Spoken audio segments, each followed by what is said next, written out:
Welcome to this week's episode of the CX Files. I'm Peter Ryan. Today, we're speaking with Chris Gillen, who is the CEO of A Closer Look, a market research consultancy that has specific subject matter expertise around customer experience management in the travel and leisure sector. In this week's discussion, Chris speaks about what the most important CX dynamics have been in travel and leisure during the pandemic, along with what businesses in this industry need to be planning for as the economies of the world move into a post-vaccine environment. Let's go straight to this fascinating discussion with Chris Gillen. Well, Chris Gillen from A Closer Look, welcome to the CX Files podcast. We're absolutely delighted to have you join us. Yeah, I'm excited to be here. Thanks for having me. No problem at all. And you're joining us from the great city of Atlanta, if I'm not mistaken? I am. I'm in Atlanta, Georgia. One of my favorite cities in the United States. I have to say that on my last visit there, I visited a number of different restaurants, and I think I came back about 20 pounds heavier. It is quickly becoming a food mecca here. Oh, absolutely. Ranging from the fried chicken to the peach pie and everything in between. Absolutely. So, Chris, we're absolutely delighted to have you joining us today to talk a little bit about some of the elements around customer experience as you are interacting with them as the CEO of A Closer Look. But probably a good starting point for the audience today would be to find out a little bit more about your organization. What is A Closer Look's role in customer experience research and measurement? And can you talk a little bit about your methodology, which I think is actually quite unique and quite novel in the marketplace right now? Absolutely. And I love to tell the story of A Closer Look because I think it's an interesting story to tell. Closer Look has been in business for 25 years, just a little bit over that. Three individuals started the company 25 years ago, and they started with a simple idea. They were, two of them were restaurateurs, and they saw a way for them to help their friends in the business by sending in other people to be what we refer to today as secret shoppers. I go in, I have a meal, I kind of document the processes, I take pictures, and I essentially give them a very robust, detailed report of how that experience went. And kudos to the three individuals because they turned A Closer Look 25 years later into one of the top three mystery shop companies in the United States. Pre-pandemic, we serviced over 400 clients in a variety of sectors, hospitality in particular, probably our biggest area, but we do a lot of work in services, entertainment, senior living, and a variety of other things. So very, very proud of the history of A Closer Look. And look, at the end of the day, what we offer is what I think a lot of businesses miss out on today, and that is the ability, this is our tagline, to use human intelligence and data analytics. And Peter, as you know, there's a multitude of ways to collect feedback from customers and to document how your business is working operationally, but only a human can do certain things. And so we have a database of over about 200,000 independent contractors that have been partnering with us for a very long time. And we work with companies. We send those folks in. They go in and they document processes. They document the experience. And we're able to provide our clients with a very detailed and robust report around whether it's operational or customer service of how that business is doing. And so far, it's gone very, very well. We certainly were hit with the pandemic pretty hard because we service the restaurant and the hotel space. But I'm very pleased to say that we see that coming back. Businesses are starting to come back online, and we're very excited about that. Well, that's fantastic. Now, Chris, as we talk a little bit about the travel, leisure, and hospitality sector, one of the things I found in my career is that customer experience can take on many different forms, or what a good interaction or a good experience can look like. What do you see in this sector as the most important elements that, whether it's a hotel, whether it's a restaurant, or any type of a business that's catering to a consumer should be thinking about in this regard? Yeah. I think the world is such today that we have to talk about that in two different parts, pre-pandemic and post-pandemic. And I think things are much different, and I'm sure we can dive into that. I think experientially, And I think this has been happening in the CX world for quite some time, this shift to more curated experiences. It's not enough anymore just to provide a good experience, especially in the leisure and hotel space. That's just the price of admission, is to have a good experience. I think people are looking for more personalized, curated experiences. How are you taking care of me as an individual, not just as one of the many people that might be staying here or eating here? And I think that movement pre-pandemic was really gaining a lot of traction. I think you heard in the industry just a lot of movement about documenting of customer journeys and getting very granular about those experiences and figuring out a way how to treat people in a differentiated manner. Meaning, I'm not just giving you great service; I'm giving you the best service possible for you as the individual. And I think that will continue when we talk post-pandemic. But I think that really is, especially in this sector, people crave, have craved, and will continue to crave these very personalized, rich interactions with the business. They want to feel special. They want to feel important. And I think the businesses that are catering and doing that are the businesses that are thriving or will continue to thrive versus the ones that are just giving a bit of a generic experience today. And when you think about that today, as we're in this sort of strange limbo, no man's land, what does that mean in terms of giving an experience that can thrive when I think we can all agree that so much of our lives is being virtualized, but in the hospitality and leisure and travel sector, it's very much, I think, being denoted in the past as one-on-one interactions, whether it's in a restaurant or a hotel or an airline, for the sake of argument. What does a business owner or a business operator need to think about in terms of thriving, exceeding customer expectations in the current environment? Yeah, I think they have to do a couple things. One, I think they have to very proactively think about how they're getting customer feedback today. And if you think about the primary way that businesses get feedback from their customer, it really centers on those individuals who are upset about something, and those individuals are, i.e., the detractors, and those individuals who are really happy about something. But that makes up a very small population of feedback for any business. The feedback in the middle, as it's defined as the neutrals, so to speak, in the Net Promoter Score world, are where I like to say the gold is found. Those are the individuals that are not necessarily going to openly give you feedback unless they're asked for it. They're the individuals that are not going to jump through hoops, through contact us forms and 1-800 numbers to give you feedback. So step one for a business is to make sure they have a process where it is ridiculously easy for the customer to give feedback of any nature to them. So that's kind of step number one. Mm-hmm. Step number two is, what do they do with the feedback? All too often I talk to people in all walks of life who have stories where they tell me they've contacted a business, they wanted to give some feedback that they believe would make the business better, maybe an idea, suggestion, something they could do differently, and they have no idea if that feedback made it anywhere. And so the ability for the business to mine that data, get it, mine it, and then cull out all of the things that will allow them to implement operationally that are going to propel their business forward. I'll give you one example. We work with a client who's doing this exact same thing. They've implemented something that allows them to get good quality feedback from their customer very easily and effectively.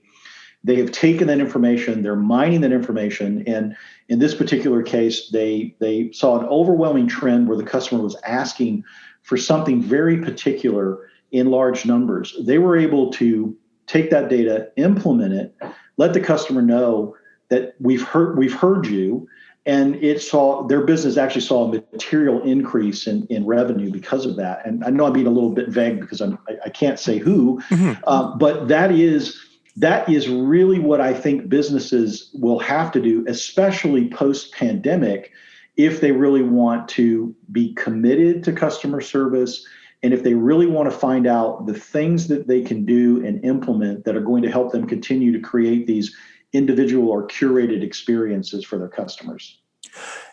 I remember back in the old days, and I'm showing my age now, I guess, a little bit, but in the good old days, we would, if we had a poor experience, it was as simple as picking up the telephone and Right. just calling a restaurant or calling a car rental agency or a hotel branch. But we're so much more digitized now than we ever have been before. And Chris, I don't know what you're picking up, but I'm finding that individuals, even down to myself, don't necessarily want to have to speak to somebody if we don't have to. It's a case of more, I want to resolve it using some type of an online methodology.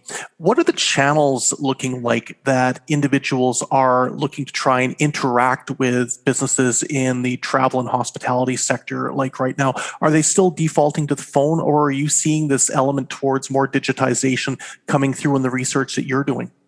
Yeah, it's a great question, and probably one that will divide the industry for a long time in terms of what channel, what preferred channel are people thinking about. There's been a massive shift, and I think the pandemic has fueled that even in a greater way. And I think what you're seeing is people are looking for low level of effort ways to get in touch with a business. They want to, first and foremost, they do want to interact. I saw a statistic on something I was looking at that said 61% of millennials today absolutely want to give feedback to a business, good or bad. They want to interact with the business. They want to feel part of it. The problem with that is they're not going to jump through hoops. They don't use the telephone. And for any of us at that age that have millennial children, we know that we don't hear from them on the phone. It is via app, or it's text messaging or some other channel. So the phone, in terms of I just want to call and I want to give some feedback, is really, we're seeing a decline in that channel. There's also this very interesting thing that's happened around social media. For a long time, social media has been the preferred channel. People go to it. Typically, negative feedback gets put on social, but there is a trend and a movement, as we talk to a variety of different businesses, that they want a shot at correcting the issue with the customer before it gets put on social.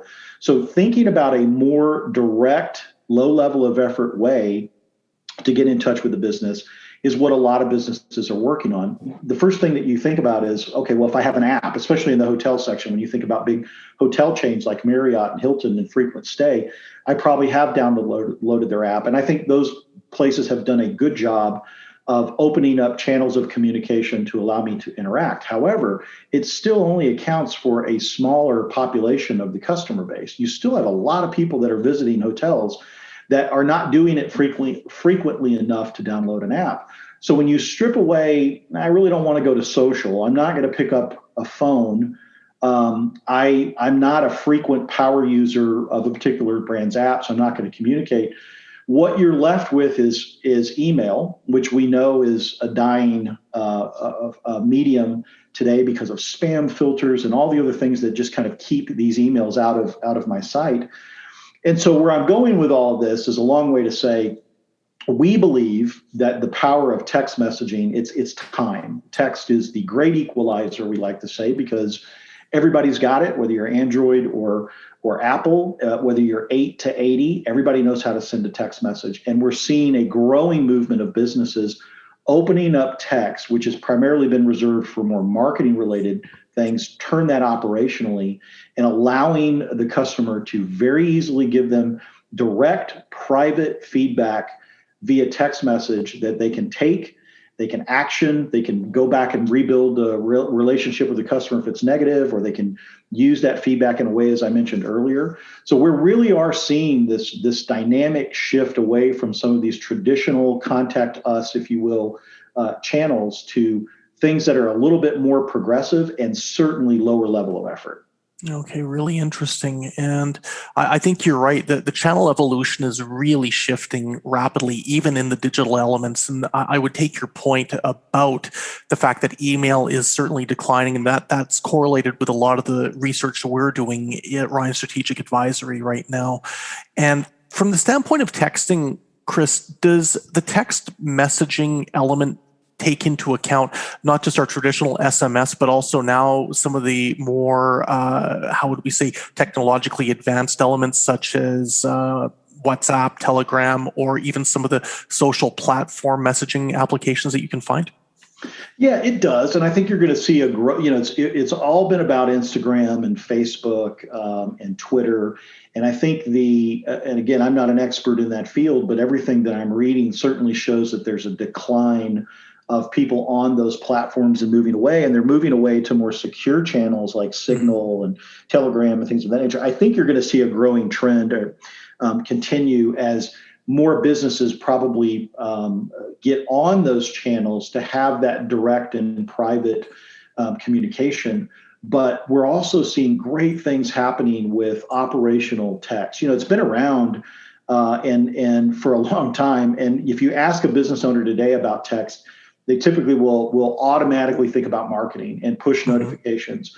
They're not thinking about the two-way interaction. And with the advancement in bots, whether it's a chat bot or a text bot, it has really opened the door to do some very creative things to engage directly with your customer via text. And remember, consumers consider text to be a more intimate and private channel.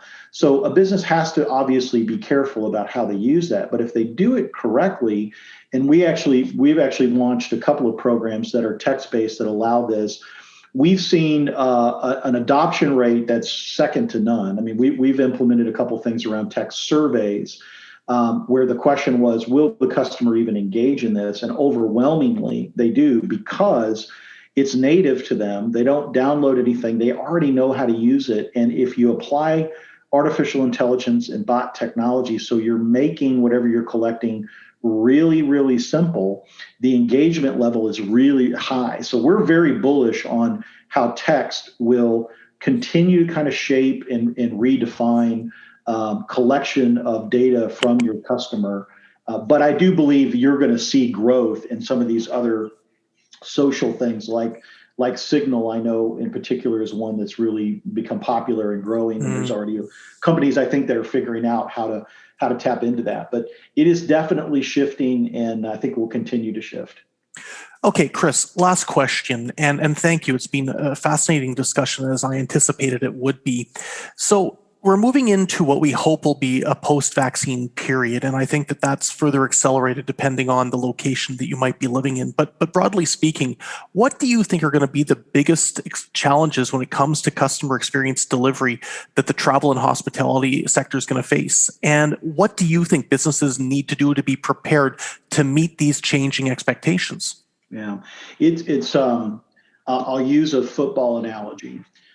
It's like your team sitting on the sidelines for a whole year, having never practiced or played a scrimmage, and then suddenly you wake up and say, it's game time, we got to get out and we got to go play.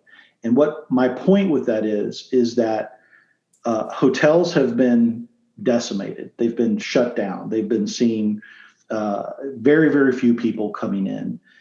They've had to lay off a lot of people. And this is indicative to a lot of industries. So not necessarily just hotels, but think about this for a minute. And so for a whole year, service has not really been that important, just simply because they haven't seen people.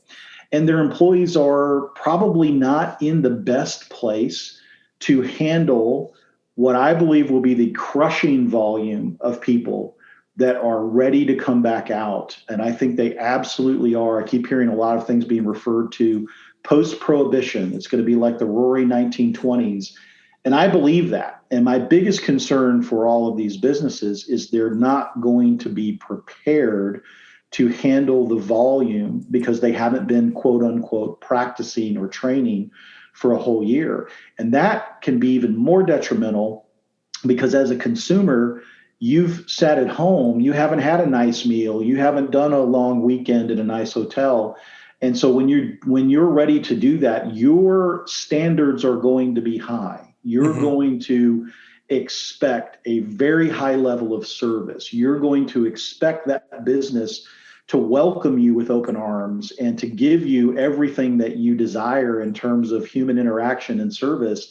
And I worry because I think a lot of these businesses are not prepared to handle that. It's really funny you mention it because I was speaking with somebody who lives overseas and they hadn't been in a restaurant for some time. And that exact same experience happened. They were anticipating it was going to be a wonderful visit. They were going to have their first night out in a long time. And they said, well, it was nice. It didn't meet the expectations that they had. And that was no fault on anybody's. It was just the fact that I think that so many people have been in virtual hibernation, both on the customer side as well as on the business side. We're going to have to find a new equilibrium.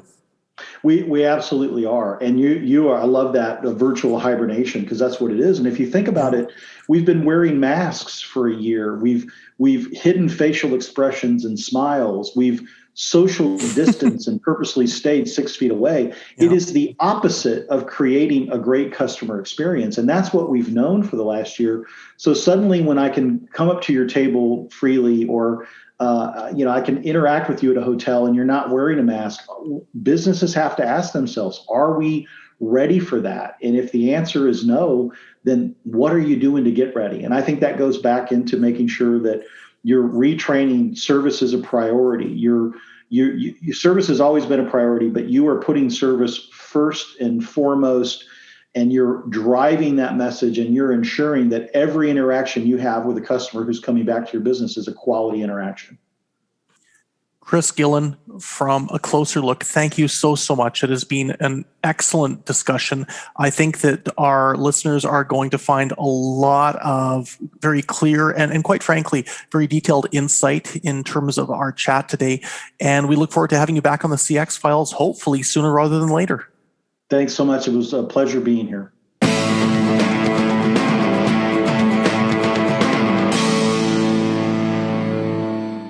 Thanks for downloading the CX Files podcast. If you have a moment, please give us a star rating or review on your favorite podcast provider, because this really helps other people to find the podcast. If you have any suggestions for future guests, or ideas, people, or topics, then please just find myself, Mark Hillary, or Peter Ryan on LinkedIn and send a suggestion.